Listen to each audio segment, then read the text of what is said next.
Have you ever considered van life? If you could hop in a camper van and live anywhere in the world, how about New Zealand?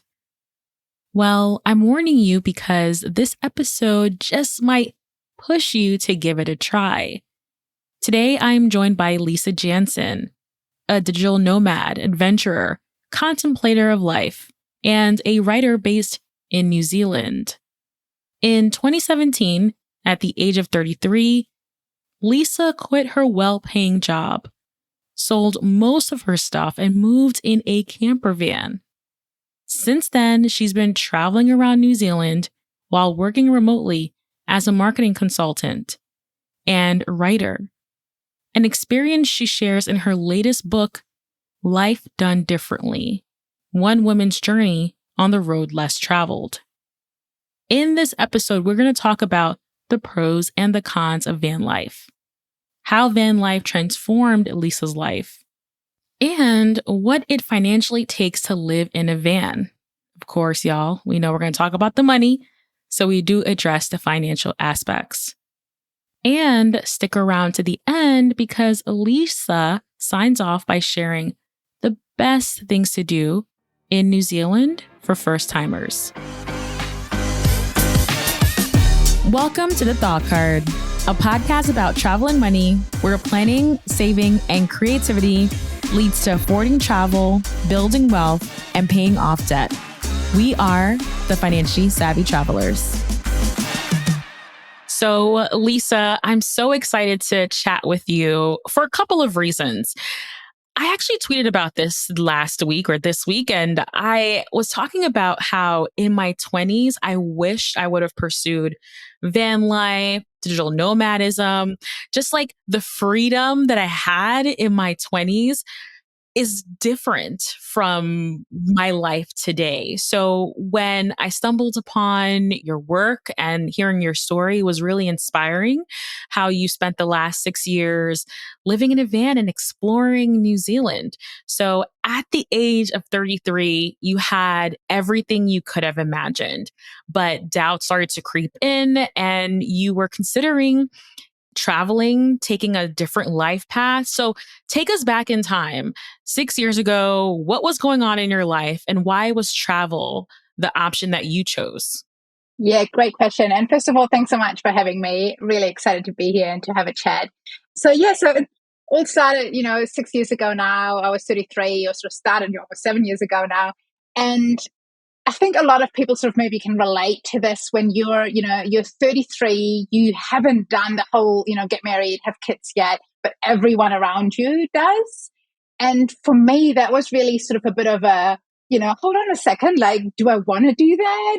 Has it just not happened, or do I want to do something else? And because I'm very much like an all or nothing kind of person, that led to me like questioning everything and, life and the meaning and purpose and whatnot.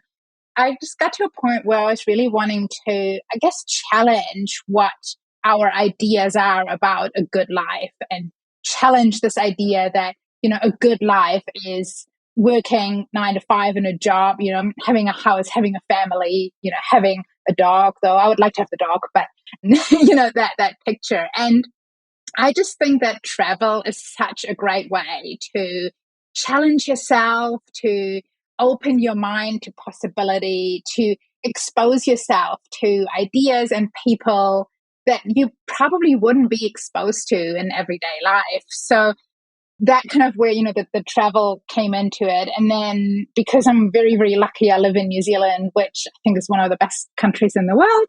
And then I was like, I don't really want to travel far. I've got this amazing country right here. So why don't I travel? People come from all over the world to travel in New Zealand. I live here. And so that's then when like the van kind of came into the picture, because it's such a great idea to travel. If you want to travel in one country or one region, then van life is just such a great way. You sort of have your own little home with you, you're super flexible. And it was just one of those things, where I had the idea and I have no idea where it really came from, but it just felt right. It was just that feeling of, yeah, this is what I'm supposed to be doing right now. And so I did it. And now it's 6, almost 7 years later, and I've loved it. Best thing I've ever done. I love that. I can see the joy in your face and just like the memories and thinking Yeah. back, like so beautiful. What was your family's reaction to you wanting to take a hiatus from work, spend the summer traveling, living in a van? What was that like for them? And what kind of feedback did you hear? Yeah, I'm super lucky. Like my family and all my friends too, everyone was super supportive. And I'm sure they sort of sometimes were like, what the hell is she doing? Like, but no one ever really criticized it and everyone was always super supportive. Also, my family is in Germany. So I grew up in Germany and I moved to New Zealand 17 years ago now. And so they're far away. And so they don't really, like they're obviously a big part of my life, but they're not sort of in that every day of my life and they don't get involved in my everyday decisions, which I think just automatically creates a bit of distance as well. But yeah, they're all super supportive. They've loved, hearing my stories and seeing my photos. And I'm sure, I think a lot of them are sort of, it's not like they want to do it for themselves, but they really love seeing me do it and love seeing me so happy. And look, I know I'm very lucky with that. Like I know Absolutely. a lot of people like, have to struggle with that a little bit more, just like feel like they're not getting that sort of level of support. And yes, I feel very, very grateful that I had that and have that. I love that. I love that. Let's talk about the transitions because I think something that's very unique and special about your story is that you've had different types of nomadic lifestyles. You've done van life, you've done house sitting as well. So, walk us through the different types of lifestyles you did and why you chose that for a period of time. Yeah, good question. I think a lot of like long-term nomads and travelers, when you listen to them talk, like I think it's quite common to sort of have different phases, within your nomad life. And for me, it obviously started off with van life, but even that was already, in the beginning, it was all about like adventure and freedom and, seeing great things and just sort of having the time of my life. But then, even while doing van life, there were other times where it was more about work and karma and then, writing books and those sort of things. So, even just like looking at van life, there were all these different phases within that, which I think is sort of like a reflection of normal life, right? No matter how you live, like over a 6 year period, you probably have, different priorities and different phases. And so I think it's quite interesting to realize that even when you do something like van life or travel, it doesn't change the fact that you have sort of different priorities at different times. Yeah, and then so I started house sitting actually while I was still living and traveling in the van. It was a great sort of way, especially in winter, to get out of the van for a few weeks and have a warmer house or a drier house, I should say. Wasn't cold, wasn't so much of a problem, but the wet. So I would do that just for a few weeks occasionally, and then I sold my van in 2022, so about 18 months ago now. And originally, I was planning on settling down at the time, but then house sitting opportunities sort of kept popping up. And before I knew it, I had house sitting, house sits lined up for several months out. And I realized, hey, this could be a really cool way to live and to travel, right? Because it's really interesting, actually, how, I now house sit in towns where I've visited before in the van. But because you're house sitting and you're living in like a normal neighborhood and you're more sort of, connected to normal people, it's kind of a different experience. It's more like, in a way, it feels a bit more like actually living somewhere rather than just visiting somewhere. So yeah, so that's been a really cool way to, to keep traveling, but, just in a different way. And now I've actually just decided to return to van life.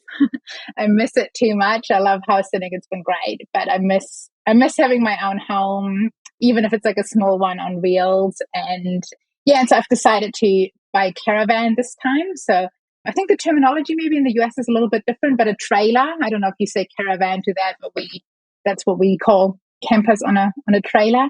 And so I'm going to buy one of those and then do a combination of, staying in one place for a few months, but then moving on maybe somewhere else. And so kind of have a combination of, travel and staying put and balance. So that's my plan for 2024.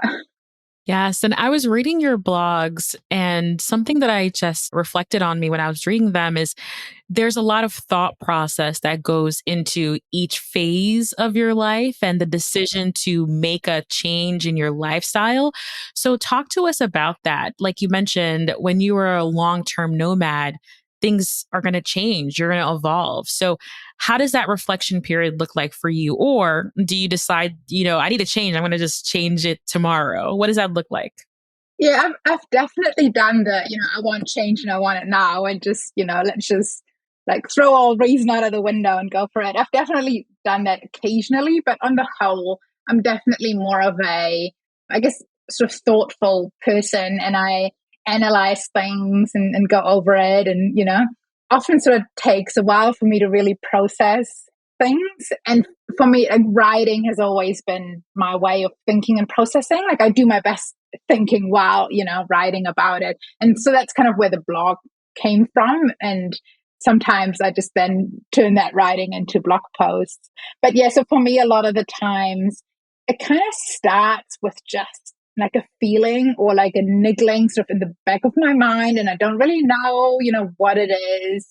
And then I might notice, I think something that's been really interesting to me is like when I enjoy things I didn't think I would enjoy, and just sort of, like your expectation doesn't match reality. Like, an example for me is like, theoretically, I love the idea of living like somewhere really remote in nature, like a, cabin in the woods or at the beach, and, no people around. And so I love that. But then I also, love to ride my bike to get a coffee, or to just walk down the street to go have a coffee or go for a walk. So I actually enjoy being in not super busy towns, but, being surrounded by some of those conveniences. And so for me, like through my travels, that's always been really interesting to notice those sort of things. And then, that I mull that over in my head, and then, that maybe like something else happens. And then sort of over time, often, different ideas come up. And I have to say, especially like in the last 18 months since I've sold my van, I've sort of been a little bit, I guess in a way, lost is the word. I had this amazing time traveling in my van, and then I decided to sell it because I wanted change and I wanted more stability, but really I didn't really know what I wanted. And so I tried on all these different things and, played around with different ideas. And it took me like 18 months to kind of really work through. And then, sort of a few months ago, I started to think about this idea of a caravan, and then that evolved further. And like 18 months later, I finally made a decision. So And I think that's important to talk about, right? Because I think when we look at our, like a recap of our year on paper, we'll just see all these things happening, but there's so much reflection, so much thought that goes into it. And I loved how you mentioned being introduced to something or realizing like expectation versus reality is not the same. So that really allows you to kind of change. And what's interesting with the nomadic lifestyle is a change a lot of times is lifestyle change. It's not like, oh, I'm going to just try this on and just like, change one little aspect. It could, but most of the time it's going to actually impact your lifestyle, your work schedule, and all of those things.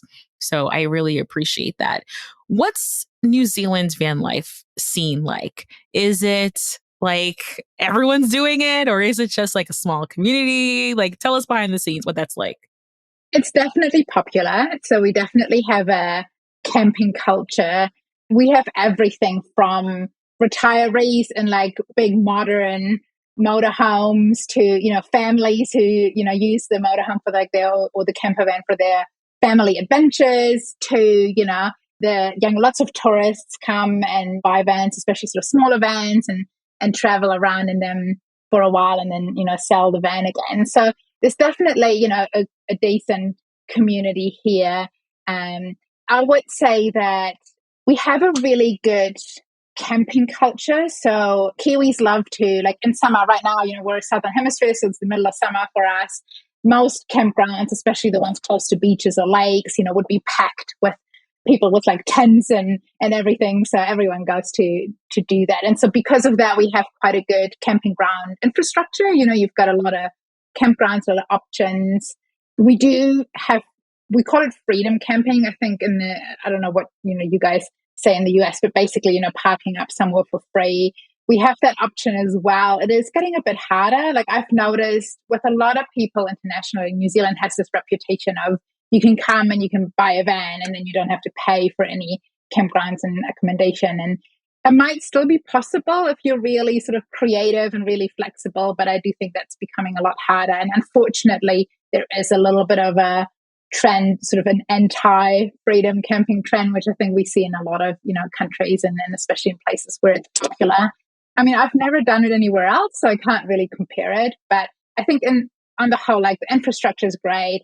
Overall, New Zealand is such a great place to travel because, it's safe, it's easy, people are friendly, it's set up for tourism, and it is so, so beautiful. Like it's just, an amazing place. And you've got so much so close together. You can like go from the beach to the mountains, to the glaciers, to the ancient forests, to the volcanoes, all of that in like a few days. And I think that's kind of what makes maybe New Zealand a little bit special because you look at a country like the United States or bigger countries, they have all of those things too, but you have to travel for like weeks and months to get it. Whereas in New Zealand, you sort of get it all, squished together on two islands.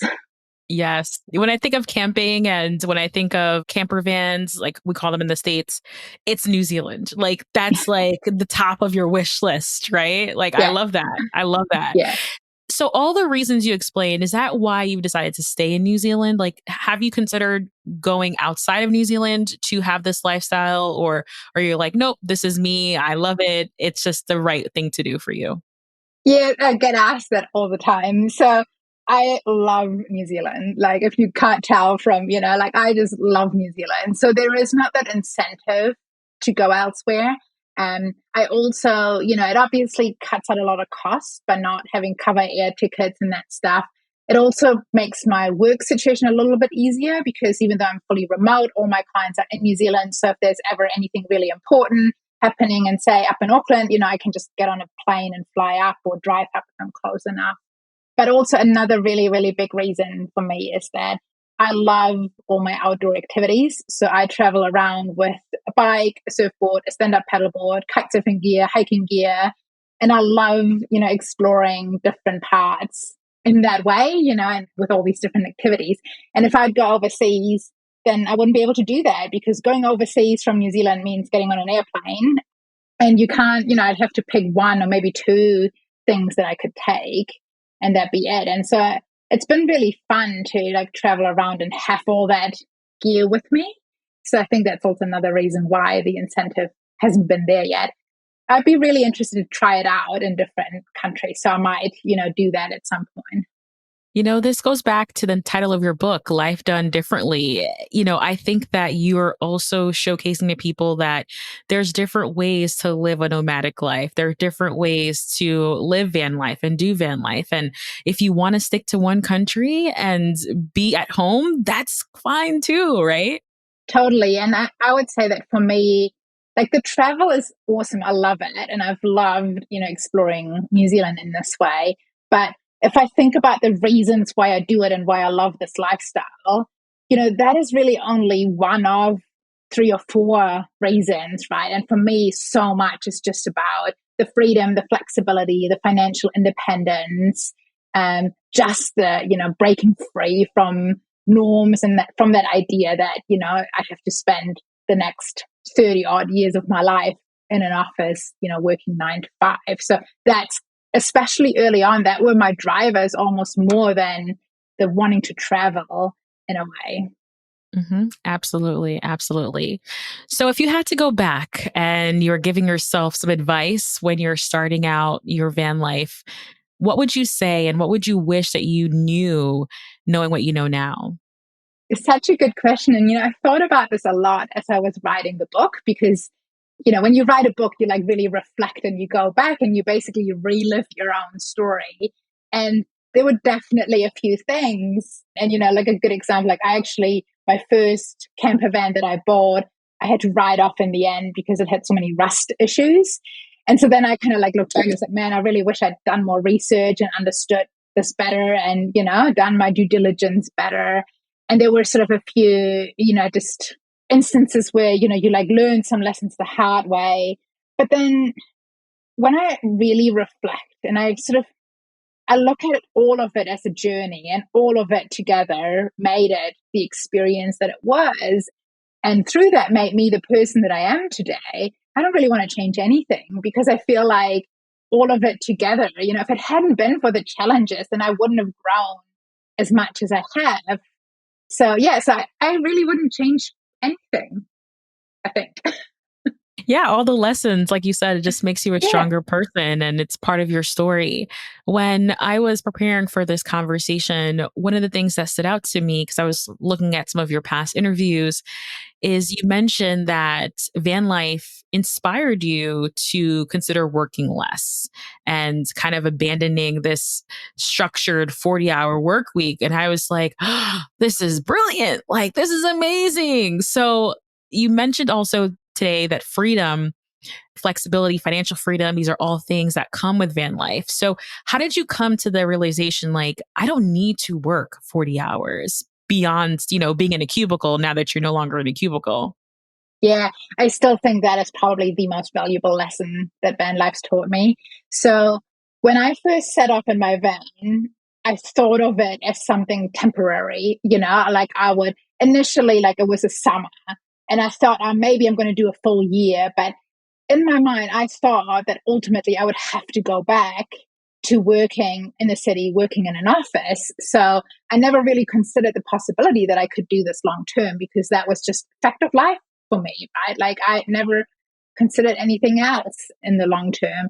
And so then I started traveling in the van and was living this amazing life. And a few months in, I sort of started to realize how, I was living this super simple life. Like I had less stuff with me than I'd ever, had. I was living in this like 8 square meter tin can, and I was really not spending a lot of money at all. And life was amazing.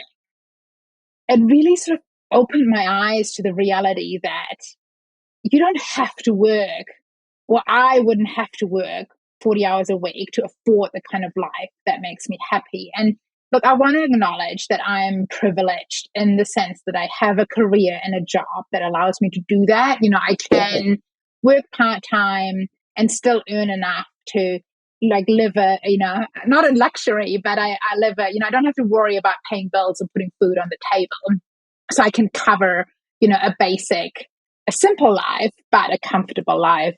And I'm very aware that not everyone, is that lucky. And I've certainly worked very hard for it too. But, I want to acknowledge that there is an element of luck and privilege to be able to do that. But at the same time, there's millions of people who have that same level of privilege and who don't realize that actually always needing the newest car, the big house, the newest phone, all the TV, all these things. That's one of the reasons why, you have to work as much as you do. And if you would simplify your life, then you could have more time and more freedom. And so for me, that was such an eye-opening, amazing lesson. And I always, remind myself of that, because I think actually, it's really hard to hold on to that, I find, because we live in a society, and I think in that regard, like New Zealand is no different to most of the Western world, where we value titles, money, the traditional version of success and accomplishment. We value it so much. And it is so hard to step out of that. Like I find I get pulled back into that regularly, really easily, and then have to, wake myself up again and pull myself out and remind myself that that is not what matters to me, and it's not what will make me happy. And I have to, go my own path. But yeah, so that's most valuable lesson I've learned from van life, like how little I need to be happy and to live a great life. Something that I'm in the midst of learning right now. So I am trying to make more space in my life for free time, fun, hobbies, all of those things. And what I'm realizing is, okay, I am building more time, But then I'm looking at, oh, what can I fill that time with work and with things that I'm trying to escape from? So I definitely understand where you're coming from, where yes, you can be consciously creating this space for yourself, but you have to be conscious and you have to really be focused on the life you want to live and the life you want to leave because things start to creep in. So totally relatable. And I'm in the midst of working on that myself personally. So I appreciate that. I think it's a journey, right? I used to have this idea in my head that there'll come a point in my life where I have life figured out. Like you get to a point where this is it, I've got life figured out. And from here on, I'll know what to do and who to be. I've learned that actually, it's just a journey. Like you never really figure it out. You just figure a little bit out and then something else happens and you got to, more to figure out. So Absolutely. Absolutely. Okay. So you kind of touched on finances a little bit, and this podcast is half travel, half personal finance. So I'd love to hear what your financial commitments look like. And I would think of it as like maybe three different camps. There's the one-time costs. There's this pops up sometimes. And then this is the things I typically are, spending money on every month. So what does that look like for you in terms of those buckets? So in terms of like the upfront cost or like the one-off cost, obviously there was buying the van. And, I find like here in New Zealand, I think it'll be similar elsewhere. It's really, you can spend as much or as little as you want for a van. So it's really, it's a huge bucket. But so that was really the only sort of upfront cost I had. Like everything else, I mean, there were a few other sort of gear and items you might need. But that was really the big one. Everything else I sort of, already owned or had. And if anything, like the opposite, I sold a bunch of stuff that I wouldn't take with me. So, I made some money there. And then like living costs sort of ongoing for me, the obvious ones like, campgrounds, like, even if you try to freedom camp occasionally, you'd have to pay for campgrounds, and then insurance for the van. And here in New Zealand, we've got some, different clubs around like motorhoming and caravanning that you can join, and you pay an annual fee, and then you get, properties to park on and other benefits. And so you have those. And then of course, like your sort of general like life cost, like, I pay for my health insurance and I pay for my Spotify subscription or, whatever else you do. And so those are like my, recurring every month kind of costs. A big lesson I, like many other van lifers, have learned the hard way is that vans tend to have issues, need repairs, break down, usually when you least need it. So, that's maybe one thing I would have done differently, coming back to your earlier question, and just be more prepared for that. I was prepared for it, but, I sort of didn't budget enough for those sort of instances. So I think that's something really important for, especially if you buy a bit of an older vehicle, is to have money aside for that. So that's a big one. But then other than that, it's really just sort of ordinary living costs, like food, those sort of things that, like for me, I find I quite like it because I work as a contractor, right? My income can be very up and down. So I've got, months where I earn really well, and then I've got other months where I haven't. And so I really like that I can adjust my living expenses to my income and my financial situation. Or, some months I might, right now, like I've been working heaps the last few months, but I also want to buy a caravan. So I've been, saving as much as I can and spending as little. And I quite like that, there's a lot of flexibility actually. And interestingly enough, that is, if I compare van life and house sitting, if you really want to like save money, like house sitting is actually cheaper than van life in that regards, because you don't have the van maintenance cost, the campgrounds and those sort of things as much. So yeah, I don't know, does that answer your question and give a bit of an overview? Yeah, absolutely. Because I've always wondered, and I think that it may be New Zealand specific because I follow lots of van life people across the United States, and they're parking in the parking lots of stores, of Walmarts, and things like that. So, can you also talk us through, like, is campgrounds your preferred choice, or is that the safer route, or do you also park your van when you're going to sleep and things like that in different places around town as well? Yeah, I definitely have. I mean, the thing to sort of like, we don't have a lot of towns and cities in New Zealand as such. Like a lot of towns are like small, towns. It's really a combination. So we have what we call like designated freedom camping areas. So that's actually like areas where the local council have said, here you can freedom camp. They're usually the car parks or reserves or something. And I've like stayed a lot of those. And then we've got an association or a club that has a bunch of properties across the country where you pay like $5 New Zealand a night, which is I think like $253 US. And it's basically just like a safe place to park. And then we've got like campgrounds ranging from, really simple to super sophisticated. And for me, it really varied at times, actually. It's like I had times where I spent a lot of time, freedom camping or going really cheap. And then I had other times where I just felt more comfortable on campgrounds. It really varied. And then also, we had obviously COVID, like everyone else. And I don't know if people are aware, but during COVID, New Zealand closed our borders. So we didn't have international tourists coming in. We have a huge tourism industry. So obviously that was like a massive challenge for a lot of people in their income. And so during that time, I stayed a lot more at campgrounds, just kind of as my way of supporting, the local campgrounds and doing my part. And, obviously can't replace like thousands of international tourists, but it sort of felt like it made a little bit of a difference. But yeah, so that's sort of I think I'd always be careful about what you see on social media, because you also see a lot of like, influencers and van lifers traveling in New Zealand and it's all about the freedom camping. And it's definitely like possible and you can do a lot of it. But either you're being cheeky and you're kind of, doing it almost illegally, or you maybe don't do it as much as you say you do. And actually you just like share, that's what you share on social media. So yeah.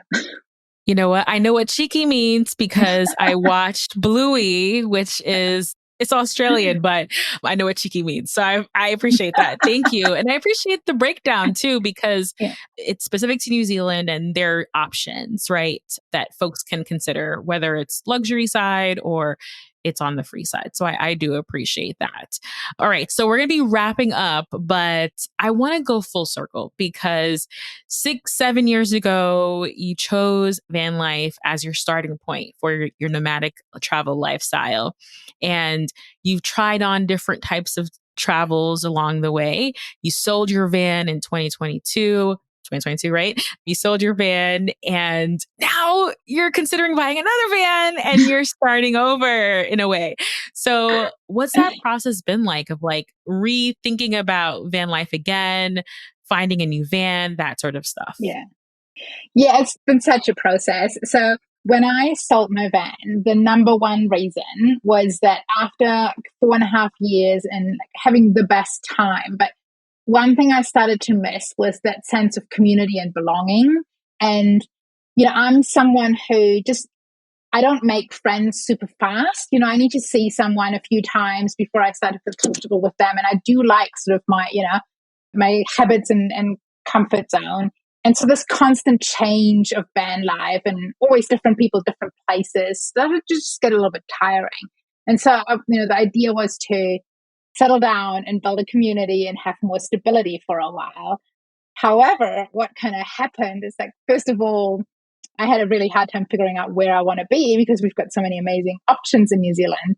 But also, after, at that point, like, I was house sitting and I had sort of done 5 years that nomadic life. And the commitment required to settle down was just seemed so overwhelming. And I know it might sound crazy to someone who's like always lived that way, but not just like obviously the financial commitment, like having to pay rent again and I don't have any furniture anymore, so I'd have to even like set up a house before I could live there. And so that financial side of things, but also the idea of signing up for a 12-month lease is like, when you've like I haven't stayed in like one place for 12 days, like how am I gonna do that? And so that always like stopped me. And it's just like, it just didn't feel comfortable to do that and commit to that. And so then eventually this idea of a caravan came up and so the idea of trying to have both. And so having a caravan because it's going to be a bit bigger. So I'm going to have a little bit more space than I had just in the tiny van. And just having, stability and sort of my idea right now is to have a base in one place in New Zealand that I keep returning back to. And so I'm going to buy the caravan and live there for maybe like 6 months, maybe even 12 months to sort of build up that, community and sense of familiarity, and then go traveling, but kind of keep coming back to it.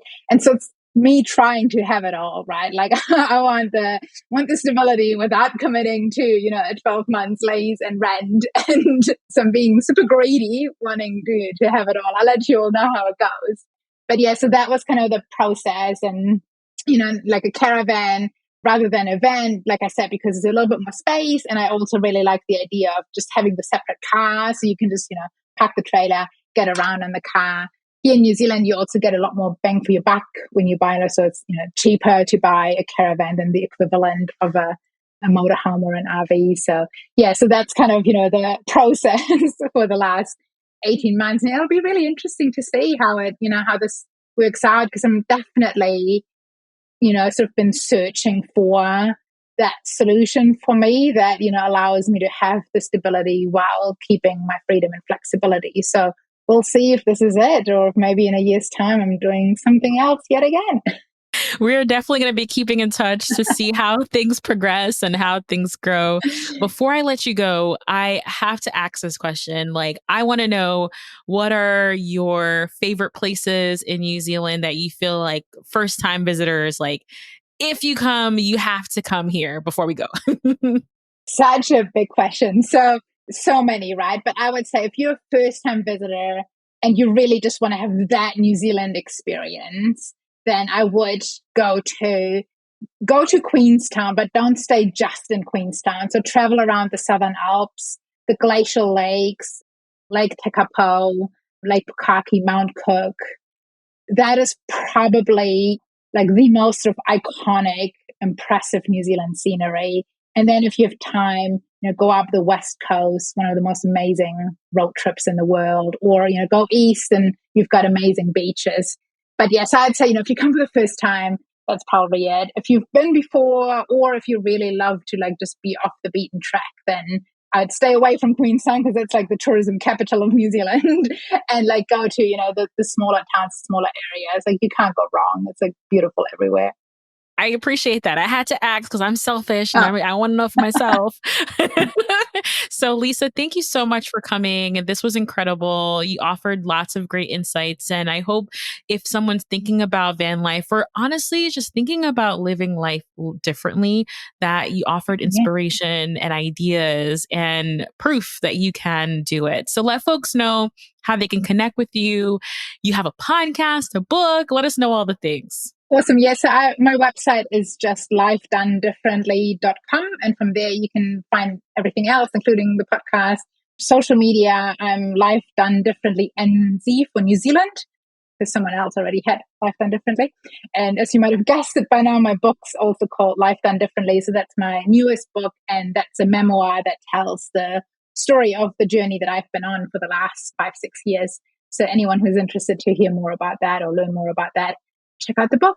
So yeah, would love to hear. Always love to hear from people all over the world that are like-minded on similar journeys. So please do get in touch. All right, everyone. The links will be in the episode description and the blog post. So thank you for listening to another episode of The Thought Card, and we will talk to you all later. Bye for now.